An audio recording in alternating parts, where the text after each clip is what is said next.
Assalamualaikum warahmatullahi wabarakatuh. Bismillah walhamdulillah wassalatu wassalamu ala rasulillah Sayyidina Muhammadin ibn Abdullah. La hawla wa la quwata illa billah. Ma'asyiral muslimin rahimakumullah, alhamdulillah. Di dalam kesempatan kali ini kita masih diberikan oleh Allah Subhanahu wa taala sehat wal afiah, diberikan kekuatan iman sehingga dapat menjalankan perintah Allah di bulan suci Ramadan ini, terutama ibadah puasa. Dengan harapan mudah-mudahan segala amal ibadah kita di bulan suci ini diterima oleh Allah Subhanahu wa taala. Salawat serta salam senantiasa kita sampaikan kepada junjungan kita Nabi besar Muhammad sallallahu alaihi wasallam. Ma'asyiral muslimin rahimakumullah. Allah Subhanahu wa taala di dalam Al-Qur'an surat Al-Baqarah ayat 183 memerintahkan kita sebagai umat yang beriman kepada Allah untuk menjalankan ibadah puasa. Ya ayyuhalladzina amanu kutiba alaikumussyam. Hai orang-orang yang beriman, diwajibkan atas kalian berpuasa kama kutiba alal ladzina min qablikum, sebagaimana telah diwajibkan atas orang-orang sebelum kalian, la'allakum tattaqun, agar kalian menjadi insan yang bertakwa. Di dalam ayat ini ada 3 hal utama yang menjadi pusat dari amal ibadah puasa itu. Yang pertama adalah iman, yang kedua siam atau puasa, dan yang ketiga adalah takwa Allah. Iman sebagai modalnya, puasa sebagai prosesnya, dan takwa Allah adalah hasilnya. Ma'asyiral muslimin rahimakumullah, puasa ini sebenarnya adalah ibadah spesial yang khusus ditujukan kepada hamba Allah yang beriman kepada Allah Subhanahu wa taala. Jadi tidak semua manusia, bukan ya ayuhan nas, tapi ya ayyuhalladzina amanu. Kenapa demikian? Karena hanya orang-orang yang berimanlah yang dapat menjalankan ibadah syam, ibadah puasa, yang dari proses ibadah itu diharapkan ada sebuah upaya peningkatan kualitas diri manusia, memiliki derajat yang tinggi di hadapan Allah, menjadi hamba yang la'allakum tattaqun, hamba Allah yang bertakwa, hamba Allah yang senang menjalankan perintah-perintah Allah dan senantiasa menjauhi larangan-larangan Allah Subhanahu wa taala. Jadi kalau ada orang yang mungkin dia mengaku Islam tapi tidak menjalankan puasa, mungkin ini ada masalah dengan keimanannya kepada Allah Subhanahu wa taala. Setiap orang yang beriman pasti terpanggil dengan panggilan Allah ini, ya ayyuhalladzina amanu. Ini sebuah perintah sekaligus kehormatan bagi hamba Allah yang beriman. Karena ibadah puasa ini sejatinya adalah sebuah proses menuju kemuliaan, sebuah proses menuju keberuntungan, sebuah proses menuju kebahagiaan fid dini wad dunya wal akhirah. Karena hanya orang-orang yang bertakwalah yang nantinya akan mendapatkan fid dunya hasanah wa fil akhirati hasanah. Ma'asyiral muslimin rahimakumullah, ibadah puasa banyak dilakukan oleh orang-orang Islam. Banyak yang bisa melakukan ibadah puasa. Tapi banyak juga yang tidak bisa menjaga puasanya itu. Artinya menjaga kualitas puasa sehingga puasa itu betul-betul sebagaimana yang diharapkan, yakni membentuk jiwa takwa Allah. Untuk itulah maka perlu kita kaji hakikat daripada puasa itu. Apa sebenarnya hakikat dari puasa itu? Ma'asyiral muslimin rahimakumullah, dalam bahasa Arab puasa itu adalah asyam, yang artinya al-imsaku anis syai', yaitu menahan diri dari sesuatu. Menahan diri dari segala sesuatu yang berhubungan dengan perbuatan maksiat kepada Allah, yang berhubungan dengan sesuatu yang sia-sia atau perbuatan-perbuatan keji dan mungkar. Hakikat puasa yang ingin kita bahas yang pertama adalah bahwa sebagaimana yang sudah kita sampaikan, puasa itu adalah membentuk jiwa taqwallah la'allakum tattaqun. Yang kedua, hakikat puasa sebagaimana definisi kata asyam, al-imsaku anis syai', yakni meninggalkan kebohongan dan kezaliman. Rasulullah sallallahu alaihi wasallam bersabda, "Man lam yada' qawla az-zuri wal 'amala bihi falaysa lillahi hajatun fi ay yada'a ta'amahu wa syarabahu." Barang siapa tidak meninggalkan perkataan palsu atau bohong dan pengamalannya, maka Allah tidak mempunyai keperluan untuk meninggalkan makanan dan minumannya, yakni puasanya.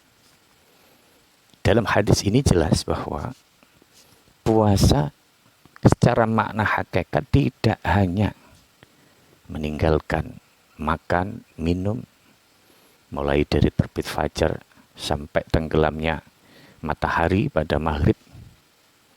Tapi esensi daripada hakikat puasa itu diantaranya adalah meninggalkan perkataan palsu dan pengamalannya, atau menahan diri jangan sampai kita berkata bohong. Memang dalam hal ini bohong tidak membatalkan puasa, tapi kebohongan yang dilakukan ketika orang berpuasa bisa menghilangkan fadilah, bisa menghilangkan pahala puasa itu sendiri. Artinya puasanya sia-sia. Puasa tapi tidak bisa meninggalkan bohong kepada sesama manusia, ibarat puasa yang tidak bermakna, tidak bernilai pahala sama sekali di hadapan Allah Subhanahu wa taala. Inilah diantara al-imsaku anis syai', menahan diri. Kita latih diri kita untuk selalu berkata, berbuat jujur. Antara perkataan dan perbuatannya itu sangat relevan, ya. Ini mengandung makna pula bahwa orang yang berpuasa itu meninggalkan sifat-sifat munafik.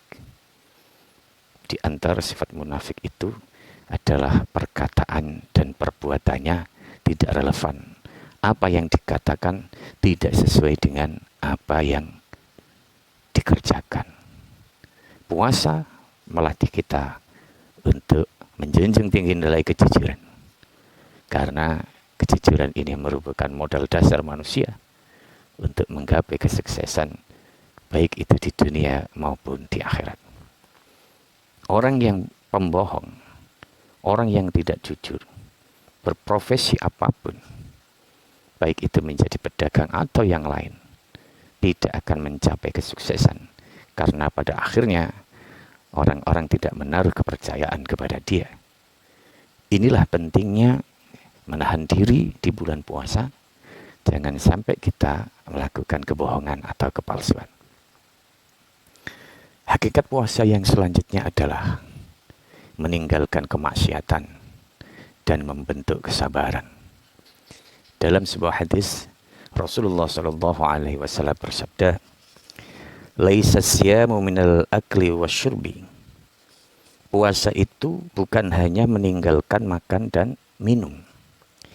Innamas siyamu minal lagwi warrafas. Akan tetapi puasa itu meninggalkan hal yang sia-sia dan hal-hal keji. Fa in sabaka ahadun aw jahli 'alaika faqul. Jika kamu dicaci atau dicemooh orang-orang jahil, maka katakanlah inni shaimun. Inni shaimun. Maka katakanlah aku sedang berpuasa. Aku sedang berpuasa. Ma'asyiral muslimin rahimakumullah. ditekankan sekali lagi bahwa puasa itu pada hakikatnya bukan hanya meninggalkan makan dan minum, tapi meninggalkan hal-hal sia-sia dan hal-hal keji, terutama hal-hal yang mengandung unsur kemaksiatan kepada Allah Subhanahu wa taala. Bahkan di dalam puasa kita dilatih untuk bersabar. Kita dilatih untuk berlapang dada. Bahkan jika ada orang yang mencaci, ada orang yang mencemooh, ada orang yang menantang kita untuk bertengkar misalkan, padahal tidak ada sesuatu kesalahan ataupun hal-hal yang kita lakukan pada dia, maka sebaiknya tidak perlu dihiraukan, tidak perlu diambil hati. Katakan pada orang yang mencaci dan mencemooh, ini shaimun, aku sedang berpuasa. Ini shaimun, aku sedang berpuasa. Ini mengandung unsur bahwa di dalam puasa bentuk al-imsaku anisyai'nya adalah kita disuruh untuk menahan hawa nafsu kita, jangan sampai mudah marah. Kita dituntut untuk menahan diri, untuk bersabar terhadap ujian dan cobaan yang menimpa kita, yang kadang-kadang memancing amarah dan nafsu kita untuk melayani perbuatan orang-orang yang jahil itu.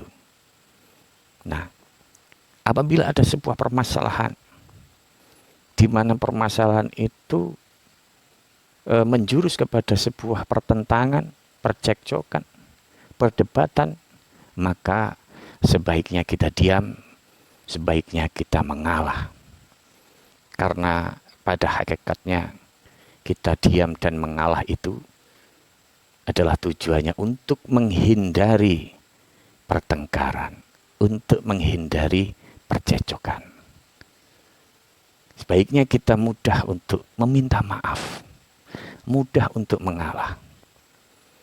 Karena sesungguhnya hakikat meminta maaf belum tentu bersalah, dan mengalah pun bukan berarti kalah. Kita memohon maaf dan mengalah semata-mata untuk menghindari pertengkaran. Kenapa kita perlu menghindari pertengkaran? Karena ujung dari sebuah pertengkaran adalah putusnya tali persaudaraan dan putusnya tali silaturahim. Kalau hati merasa terbakar, muncul kedengkian, maka sangat mungkin kita akan memutus silaturahim, apalagi sesama saudara kerabat kita sendiri. Dan efek dari memutus silaturahim itu luar biasa. Apa efeknya? Rasulullah Shallallahu Alaihi Wasallam bersabda, "La yadkhulul jannah qati'un."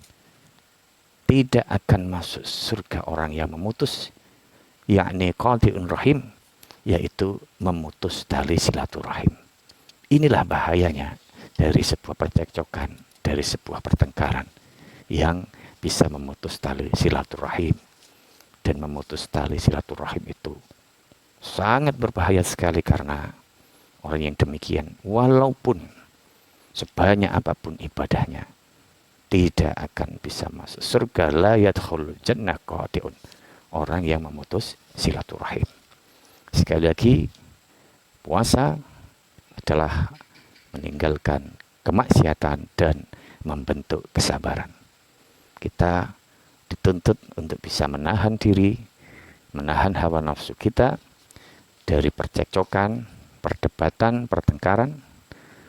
Lebih-lebih jangan sampai melakukan memutus tali silaturahim sesama saudara, lebih-lebih sesama kerabat ya. Ma'asyiral muslimin rahimakumullah. Di sini kita juga membahas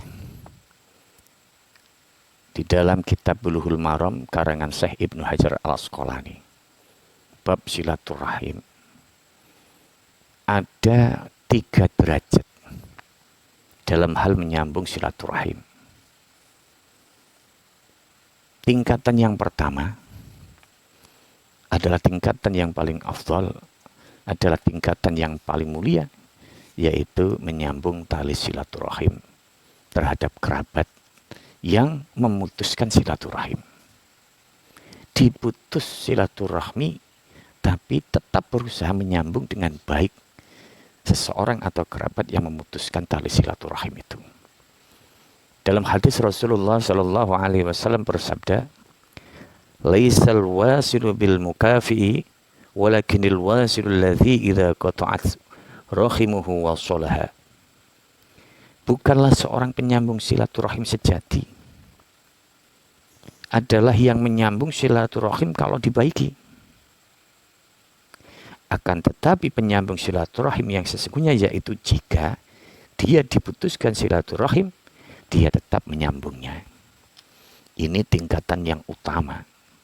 Seseorang yang tetap baik menyambung silaturahim walaupun orang yang disilaturahimi itu berbuat tidak baik atau memutus tali silaturahim.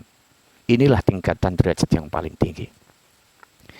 Dalam Sahih Muslim dari hadis Abu Hurairah radhiyallahu anhu, ada seorang laki-laki berkata kepada Rasulullah sallallahu alaihi wasallam, "Ya Rasulullah, innali qarabatan aslihum wa yaqta'unani wa yusi'una ilayya wa ahsinu ilaihim wa akhlumu anhum wa yaj'aluna alaih." Ya Rasulullah, sesungguhnya aku mempunyai kerabat. Aku menyambung silaturahim kepada mereka, namun mereka memutuskan silaturahim kepadaku. Aku berbuat baik kepada mereka, namun mereka berbuat buruk kepadaku. Aku bersabar dengan mereka, sementara mereka berbuat kejahilan kepadaku, yaitu mengucapkan kata-kata yang buruk. Mendengar perkataan sahabat ini, maka Rasulullah sallallahu alaihi wasallam berkata, "La in kunta kama qulta faka'annama tusiffuhumul mal wa la yazalu ma'aka minallahi dhahirun 'alaihim ma tumta 'alayya dzalik." Rasulullah bersabda, kalau memang engkau benar sebagaimana yang engkau katakan, maka seakan-akan engkau memasukkan debu yang panas di mulut-mulut mereka, dan senantiasa ada penolong dari Allah bersamamu di atas mereka selama engkau dalam kondisi demikian. Ma'asyiral muslimin rahimakumullah. Orang yang tetap berbuat baik ketika sanak keluarganya berbuat jelek, berkata-kata buruk kepada orang yang bersangkutan, tapi orang itu masih berbuat baik pada keluarga mereka. Sebenarnya orang yang berbuat baik itu sama saja dengan memasukkan debu-debu panas di mulut mereka-mereka yang berbuat jelek itu. Dan orang yang tetap menjalin silaturahim ketika diperlakukan buruk oleh sesama saudaranya itu, orang ini akan selalu mendapat pertolongan dari Allah Subhanahu wa Ta'ala. Ini memang tidak mudah, sangat berat sekali. Butuh mental yang tangguh ya. Butuh sandaran semata-mata karena Allah Subhanahu wa Ta'ala. Dia mengalahkan egonya sendiri. Mengalah, tetap berbuat baik ketika orang lain berbuat jelek kepada dia. Tetap menyambung silaturahim, tepat berkata yang baik, berperilaku yang baik. Ini tentu derajat orang yang sangat tinggi di hadapan Allah Subhanahu wa Ta'ala, dan yang nantinya orang demikian ini akan selalu mendapatkan pertolongan dari Allah Subhanahu wa Ta'ala. Ini tingkatan pertama, tetap berbuat baik walaupun diperlakukan tidak baik. Tingkatan yang kedua adalah tetap menyambung silaturahim jika kerabatnya berbuat baik. Kalau dibaiki, dia baik. Kalau diburuki, dia berbuat buruk. Ini tingkatan kedua yang rata-rata dilakukan oleh kita sebagai manusia ya. Dan ini memang sesuatu yang normal. Karena seseorang kalau diperlakukan baik, dia membalas dengan baik, itu kan sesuatu yang normal-normal saja. Kalau diburuki, maka dia juga membalas dengan perbuatan yang buruk. Ini tingkatan yang kedua ya. Tingkatan yang ketiga adalah tingkatan yang buruk dan haram yang menyebabkan masuk neraka, yaitu golongan orang yang tidak menyambung silaturahim, cuek atau tidak peduli kepada kerabat, tidak menghubungi kerabat, tidak berbuat baik kepada kerabat, bahkan berbuat kasar. Orang yang model begini ini adalah orang yang terancam kelak masuk neraka jahanam. Na'udzubillah, summa na'udzubillah. Di bulan yang suci dan mulia ini kita berlindung kepada Allah dan senantiasa berdoa, mudah-mudahan hati kita selalu dilapangkan oleh Allah, selalu mendapat rahmat hidayah dari Allah Subhanahu wa Ta'ala, sehingga kita tergolong dalam hamba Allah yang pertama, yakni hamba Allah yang tetap menjalin silaturahim kepada siapa saja, walaupun kepada mereka yang berbuat buruk kepada kita. Ma'asyiral muslimin rahimakumullah. Silaturahmi ini para ulama ada yang mengatakan, terutama Ibnu Hajar dalam Al-Fath menjelaskan bahwa sesungguhnya silaturahim itu istilah yang dimaksudkan untuk kerabat yang punya hubungan nasab, ya, baik saling mewarisi atau tidak. Begitu pula masih ada hubungan mahram atau tidak. Jadi dalam silaturahim ini yang paling penting untuk diutamakan itu adalah kerabat. Yang diutamakan itu adalah keluarga. Jangan sampai nanti, apalagi di Idul Fitri ya, ada tradisi saling silaturahim, saling maaf-memaafkan. Yang paling kita utamakan adalah keluarga, orang tua kita, saudara-saudara kita yang masih satu nasab ya. Jangan sampai kita itu silaturahim kemana-mana, ke tetangga, ke desa lain, atau aktivitas-aktivitas silaturahim yang sering kita lakukan kepada orang lain sampai tuntas, tapi belum bersilaturahim dengan kerabat sendiri. Ini adalah salah kaprah ya, dan sesuatu yang seharusnya kita perbaiki. Utamakan dulu kerabat, utamakan orang tua, saudara, dan lain sebagainya, baru orang lain yang tidak satu nasab ya. Ma'asyiral muslimin rahimakumullah. Begitu pentingnya silaturahim. Banyak hadis yang menjelaskan keutamaan daripada silaturahim ini. Dari Abu Ayyub Al-Ansari, Rasulullah SAW pernah ditanya tentang amalan yang dapat memasukkan ke dalam surga. Lantas Rasulullah menjawab, ta'budullaha la tusyrik bi syai'a. Sembahlah Allah, jangan berbuat syirik kepadanya. Wa tuqimus shalah, dan dirikan salat. Wa tu'tiz zakah, tunaikan zakat. Wa tasilur rahim, dan jalin tali silaturahim, yakni dengan orang tua dan kerabat ya. Sekali lagi utamakan kerabat, khususnya orang tua kita. Begitu juga hadis dari Abu Bakar radhiyallahu anhu, Rasulullah sallallahu alaihi wasallam bersabda, "Ma min dhanbin ajdaru an yu'ajjalallahu ta'ala li sahibihi al-uqubata fid dunya." Tidak ada dosa yang lebih pantas untuk disegerakan balasannya bagi pelakunya di dunia ini, ma'ama yaddakhiru lahu fil akhirah, berikut dosa yang disimpan untuknya di akhirat, mislul baghi wa qati'atur rahim, daripada perbuatan melampaui batas dan memutus tali silaturahim dengan orang tua dan kerabat. Jadi memutus silaturahim ini termasuk perbuatan dosa di mana balasannya itu tidak hanya di akhirat, tapi juga kontan dibalas selama dia masih hidup di dunia. Luar biasa siksa bagi orang yang memutus tali silaturahim, lebih-lebih dengan orang tua atau kerabatnya. Inilah yang perlu menjadi perhatian kita. Jangan sampai kita hidup di dunia ini yang hanya sekali, kita menjadi orang-orang yang merugi. Kita berusaha sebagaimana doa kita, fid dunya hasanah wa fil akhirati hasanah. Kita berusaha menjadi orang yang selamat bahagia di dunia maupun di akhirat. Dan di antaranya itu adalah caranya adalah dengan menyambung silaturahim. Jangan sekali-kali memutus silaturahim, terutama dengan orang tua dan kerabat. Karena siksanya bukan hanya diberikan di akhirat, tapi juga diberikan selama dia masih hidup di alam dunia. Ma'asyiral muslimin rahimakumullah. Hadis yang lain yang menerangkan keutamaan silaturahim. Man sarahu ayyubsatu lahu fir rizqi wa ayyunsa'alahu fil athari falyasil rahimah. Siapa yang suka dilapangkan rezekinya dan dipanjangkan umurnya, hendaklah dia menyambung tali silaturahim.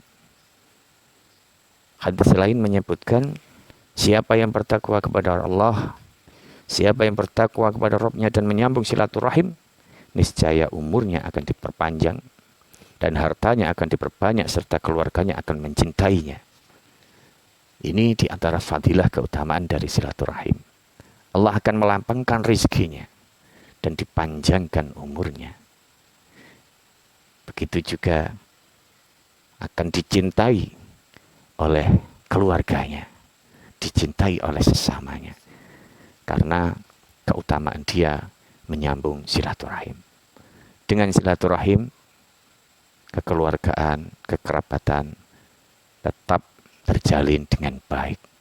Lebih-lebih ada sebuah mekanisme sosial di mana sesama kerabat, sesama keluarga saling membantu. Yang diberikan Allah kelebihan harta misalkan, karena sering silaturahim, mengetahui keadaan saudara-saudaranya yang kurang mampu, dia berikan bantuan, dia berikan pertolongan. Ini luar biasa hikmah silaturahim ini, sehingga betul-betul menjadi jaminan bahwa orang yang gemar melakukan silaturahim akan diperpanjang umurnya dan diberkahi umurnya. Ma'asyiral muslimin rahimakumullah, demikian apa yang bisa kami sampaikan. Kurang lebihnya mohon maaf. Wallahul muwafiq ila aqwamit thoriq. Assalamualaikum warahmatullahi wabarakatuh.